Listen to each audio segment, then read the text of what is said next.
आज हम लोग इस वीडियो में देखने वाले हैं प्योर फंक्शन और इम्प्योर फंक्शन क्या होते हैं। अगर आप बिगिनर डेवलपर्स हैं तो आपको इसका आंसर पता होना चाहिए, क्योंकि मोस्टली जो इंटरव्यूअर्स होते हैं वो इस पे क्वेश्चन जरूर पूछते हैं। मैंने भी कई बार जब इंटरव्यू लिया है तो मैंने भी ये क्वेश्चंस पूछे हैं, और जब मैंने भी इंटरव्यू दिया था तो इंटरव्यूअर ने ये क्वेश्चन जरूर पुट किए थे। तो आपको इसका आंसर पता होना चाहिए। तो चलिए जल्दी से देख लेते हैं प्योर फंक्शंस क्या होते हैं, फिर देखते हैं इम्प्योर के बारे में। तो प्योर फंक्शन में मैंने लिखा है pure function only depends on their input parameters and do not modify the state of the application और हैव साइड इफेक्ट। मतलब क्या है, बहुत कठिन डिफिनेशन लग रही, बट एक आसान वे में अगर मैं आपको समझाऊं तो प्योर फंक्शन वो फंक्शन होते हैं जो केवल अपना खुद का डाटा चेंज करते हैं या फिर अपने खुद के वेरिएबल्स को अपडेट कर सकते हैं, चेंज कर सकते हैं, लेकिन फंक्शन के बाहर के डाटा को बदल नहीं सकते। तो उन फंक्शंस को हम लोग बोलते हैं प्योर फंक्शंस। इसके बाद आता है इम्प्योर फंक्शन क्या होता है। अभी कोड में भी हम लोग देखेंगे तो आपको वहां पर प्योर समझ में भी आ जाएगा और इम्प्योर भी समझ में आ जाएगा, मुझे पक्का भरोसा है। इम्प्योर में क्या लिखा है, opposite of the pure function. मतलब कि आप जो प्योर फंक्शन में कर रहे हैं जस्ट उसका अपोजिट कर दीजिए। मतलब क्या है कि आप मैंने एक ऐसा फंक्शन बना दिया जो फंक्शन के अंदर को तो डाटा बदलते ही है, लेकिन साथ में वो बाहर के भी डाटा, बाहर के भी जो वेरिएबल है फंक्शन के बाहर जो मैंने डिक्लेयर किया था उनको भी वो चेंज करना शुरू कर दे रहा है। तो वो फंक्शन हमारा क्या कहलाता है, इम्प्योर फंक्शन कहलाता है। तो चलिए फिर जल्दी से पहले कोड में इसको इंप्लीमेंट करते हैं और फिर देखते हैं। तो मैं यहाँ पर आपको एक एग्जांपल देता हूँ। मैं क्या करता हूँ, मैं सिंपल सा एक पहले फंक्शन बनाता हूँ, फंक्शन, और मैंने यहाँ पर सिंपल सा फंक्शन नाम रख दिया ए नाम का मैंने यहाँ पर एक फंक्शन बनाया। या फिर एक काम करते हैं, डाटा नाम रख लेते हैं, डाटा नाम का मैंने यहाँ पर एक फंक्शन बनाया। और फिर मैंने यहाँ पर क्या किया, कंसोल डॉट लॉग ब्रैकेट में हमने लिख दिया हेलो, हेलो वर्ल्ड। मैंने यहाँ पर ये चीज लिख दी।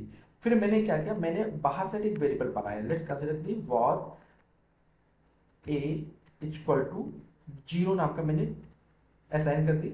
वॉर ए इक्वल टू 0 का मैंने एक वेरिएबल बना दिया। अब क्या करते हैं, इस वेरिएबल को हम लोग अंदर की तरफ चेंज करते हैं, मतलब ए प्लस प्लस हमने कर दिया।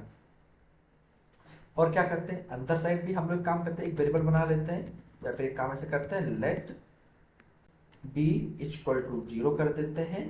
और फिर यहाँ पर नीचे साइड भी हम लोग क्या करते हैं, बी प्लस प्लस कर देते हैं। तो अगर आपसे बात करूं कि मैंने जो डाटा नाम का एक फंक्शन बनाया है, ये फंक्शन कैसा है, प्योर फंक्शन है कि इम्प्योर फंक्शन है, तो बहुत ही आसान है इसको पता करना। अगर इस फंक्शन को रन कराऊं, जैसे डाटा नाम का मैंने फंक्शन को रन कराया, तो आप देखेंगे यहाँ पर हेलो वर्ड प्रिंट होकर यहाँ पर आ गया। अब हमें कैसे पता चलेगा कि ये डाटा फंक्शन जो है वो प्योर है कि इम्प्योर। इसके लिए हमें बस इतना चेक करना है, जब ये फंक्शन एग्जीक्यूट हुआ तो इस फंक्शन ने बाहर वाले किसी डाटा को उसने चेंज किया कि नहीं किया।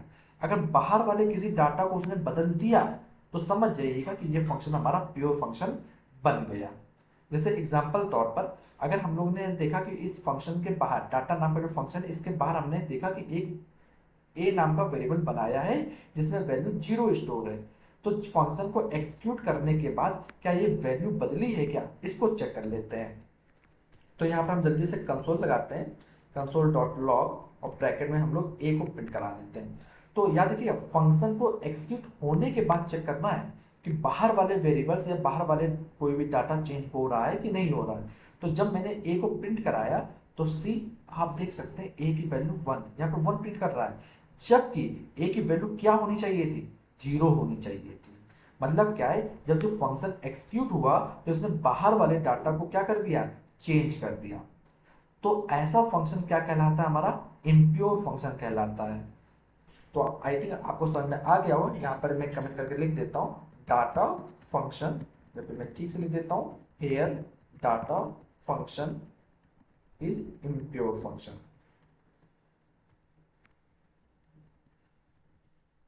Impure function.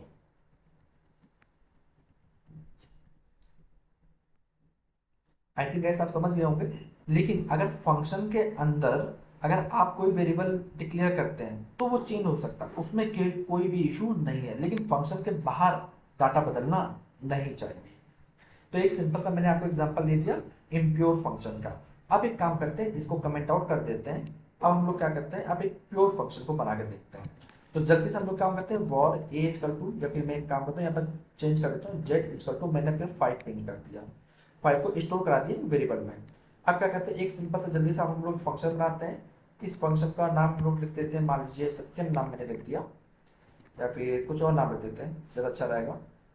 या फिर डाटा नाम का मैंने फंक्शन बनाया, और फिर इस फंक्शन के अंदर मैंने 2 पैरामीटर मैंने भेज दिया, ए कॉमा बी नाम के पैरामीटर भेजे, और फिर यहाँ पर मैं मेरे को कंसोल करा लेना, कंसोल डॉट लॉग ए प्लस बी। अब क्या करते हैं, इस फंक्शन को कॉल करते हैं। कॉल करने के लिए फंक्शन का नाम लिखेंगे, फिर पैरेंथेसिस लगाएंगे।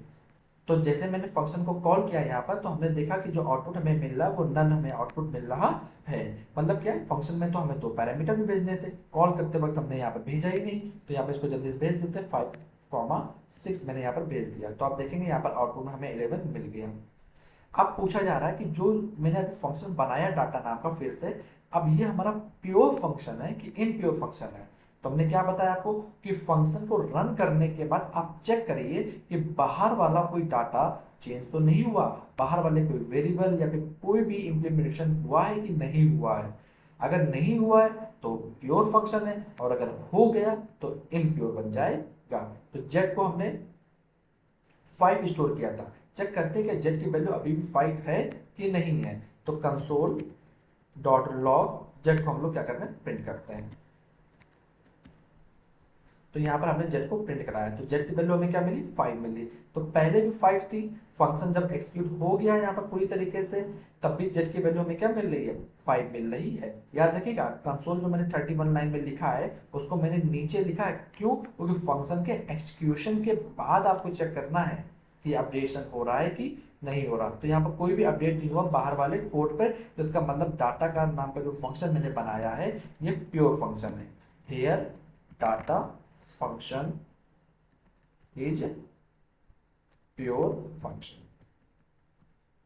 तो ये छोटा सा काफी एग्जांपल था जिससे आपको समझ में आ गया होगा कि प्योर फंक्शन क्या होते हैं और इम्प्योर फंक्शन क्या होते हैं। एक एग्जांपल मैं आपको और बता देता हूँ, जब भी अगर आप रिएक्ट में कोडिंग करते हैं तो मोस्टली फंक्शनल कंपोनेंट का यूज करते हैं, तो वहां पर हम लोग फंक्शन ज्यादातर बनाते हैं। तो उसमें जितने भी फंक्शन हम लोग बनाते हैं कंपोनेंट्स बनाने के लिए, तो वो सारे के सारे फंक्शन हमारे प्योर फंक्शन होते हैं।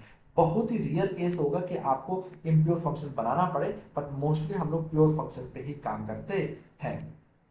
तो ये भी आप एग्जांपल एक इंटरव्यूअर को बता सकते हैं। अगर इसमें अभी भी अगर आपको कोई डाउट लगता है तो आप हमसे कमेंट करके पूछ सकते हैं, मैं आपके डाउट को वहां पर क्लियर कर दूंगा। अदरवाइज मैं 1-to-1 सेशन में भी आपके इस डाउट को क्लियर कर दूंगा। तो गाइस, अगर आपको ये वीडियो पसंद आई हो तो इसको लाइक करें और चैनल को सब्सक्राइब करना ना भूलें। तो चलिए फिर मिलते हैं नेक्स्ट वीडियो में।